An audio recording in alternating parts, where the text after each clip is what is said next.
Assalamualaikum warahmatullahi wabarakatuh. Saya akan menjelaskan keberagaman masyarakat Indonesia dalam Bhinneka Tunggal Ika bagian C dan D. Perkenalkan, nama saya Antoni Usman dari kelas 99 nomor absen 8. Saya berada di bagian visual. Perkenalkan, nama saya Riananda dari kelas 99 absen 24 bagian audio.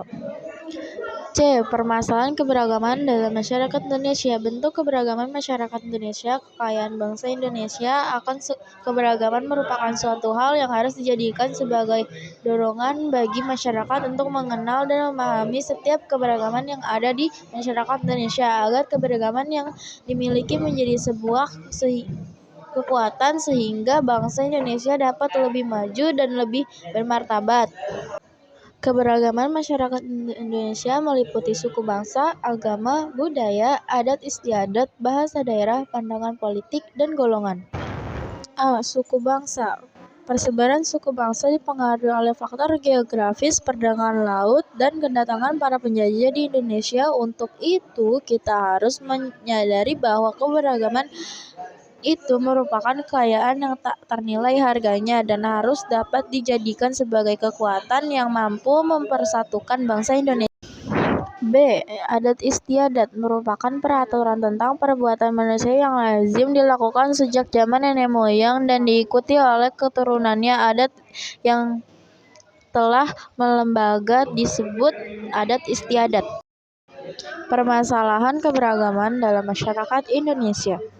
Adat istiadat merupakan tata kelakuan yang relatif turun-temurun dari generasi ke generasi sebagai warisan nenek moyang sehingga kuat integrasinya dalam pola-pola perilaku dalam masyarakat. Sedangkan adat yang memiliki sanksi hukum disebut dengan hukum adat.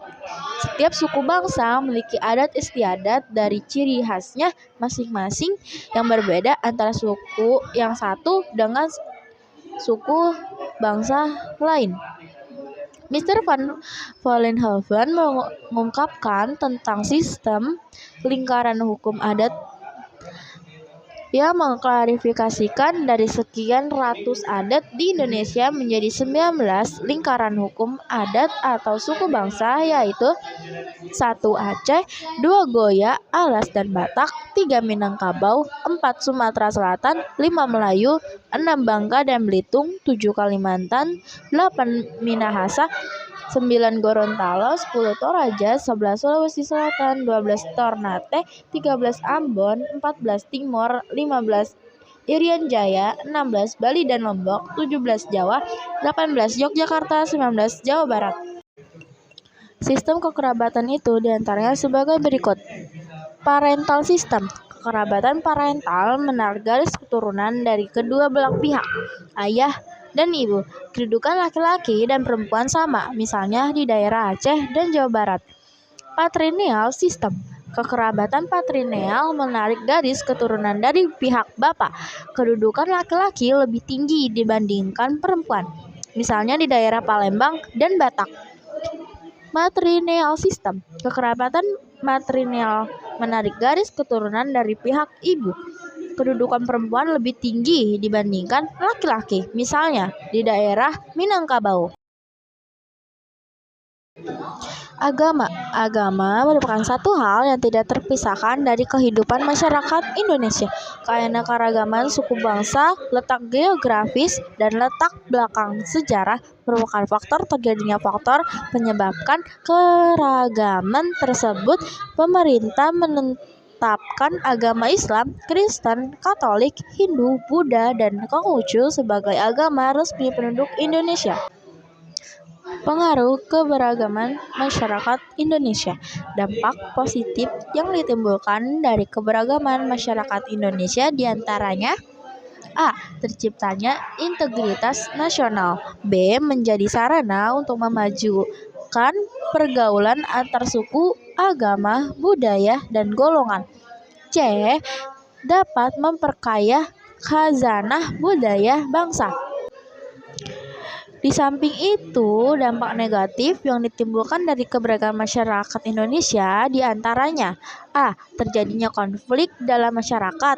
B. Munculnya sikap primordialisme, yaitu pandangan yang berpegang teguh pada hal-hal di bawah sejak kecil, baik mengenai tradisi, adat istiadat, kepercayaan, segala sesuatu yang ada di lingkungan pertamanya. C. Munculnya sikap etnosentrisme, yaitu suatu pandangan yang menganggap bahwa suku bangsanya sendiri lebih unggul dibandingkan dengan suku yang lainnya. D. Fatalisme yang berlebihan, yaitu paham yang berpegang teguh secara berlebihan terhadap keyakinan sendiri sehingga menganggap salah terhadap keyakinan orang lain.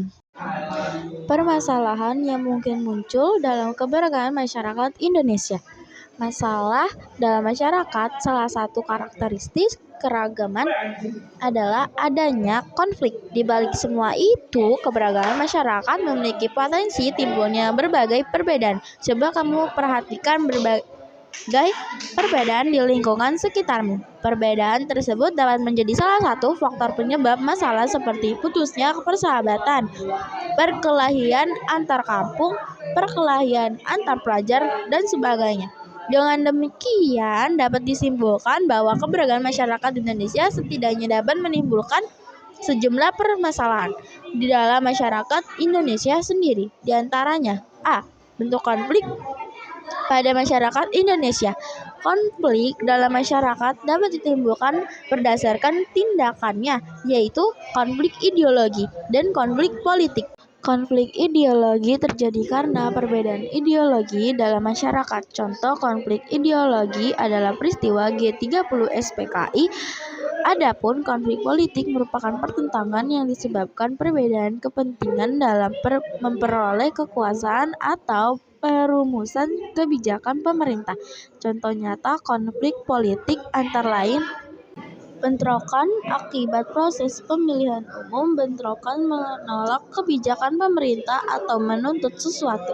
Berdasarkan jenisnya, terdapat konflik antar suku, konflik antar agama, konflik antar ras, dan konflik antar golongan. Berikut uraian konflik berdasarkan jenisnya. 1. Konflik antar suku, yaitu pertentangan antar suku yang satu dengan suku yang lain. Perbedaan suku seringkali menyebabkan perbedaan adat istiadat, budaya, sistem kekerabatan, dan norma sosial dalam masyarakatnya. Pemahaman yang keliru terhadap perbedaan ini dapat menimbulkan masalah, bahkan konflik dalam masyarakatnya. 2. Konflik antar agama, yaitu pertentangan antar kelompok yang memiliki keyakinan atau agama yang berbeda. Konflik ini dapat terjadi antar agama yang satu dengan agama yang lain, atau antar kelompok dalam agama tertentu. 3. Konflik antar ras, yaitu pertentangan antar ras yang satu dengan ras yang lain. Pertentangan ini dapat disebabkan sikap rasialis, yaitu memperlakukan orang berbeda-beda berdasarkan ras. 4. Konflik antar golongan, yaitu pertentangan antar kelompok atau golongan dalam masyarakat. Golongan atau kelompok dalam masyarakat dapat dibedakan atas dasar pekerjaan, partai politik, asal daerah, dan sebagainya.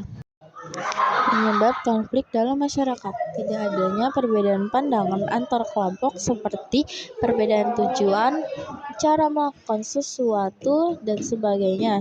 Norma-norma sosial tidak berfungsi dengan baik sebagai alat mencapai tujuan. Adanya perbedaan norma-norma dalam masyarakat sehingga menimbulkan kebingungan bagi masyarakat. Sanksi terhadap pelanggar atas norma tidak tegas atau lemah. Tindakan anggota masyarakat sudah tidak lagi sesuai dengan norma yang berlaku. Terjadinya proses disosiatif, yaitu proses yang mengarah pada persaingan yang tidak sehat, tindakan kontroversial, dan pertentangan konflik. Berikut ini gejala yang memiliki potensi terjadinya konflik.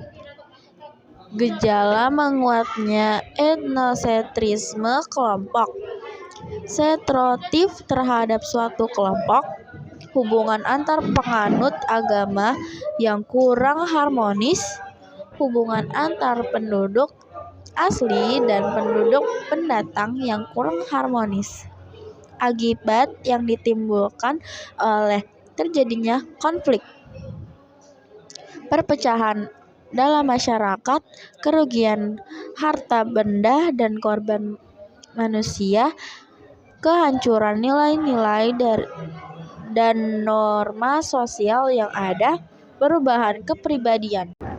D. Upaya mencegah konflik yang bersifat SARA.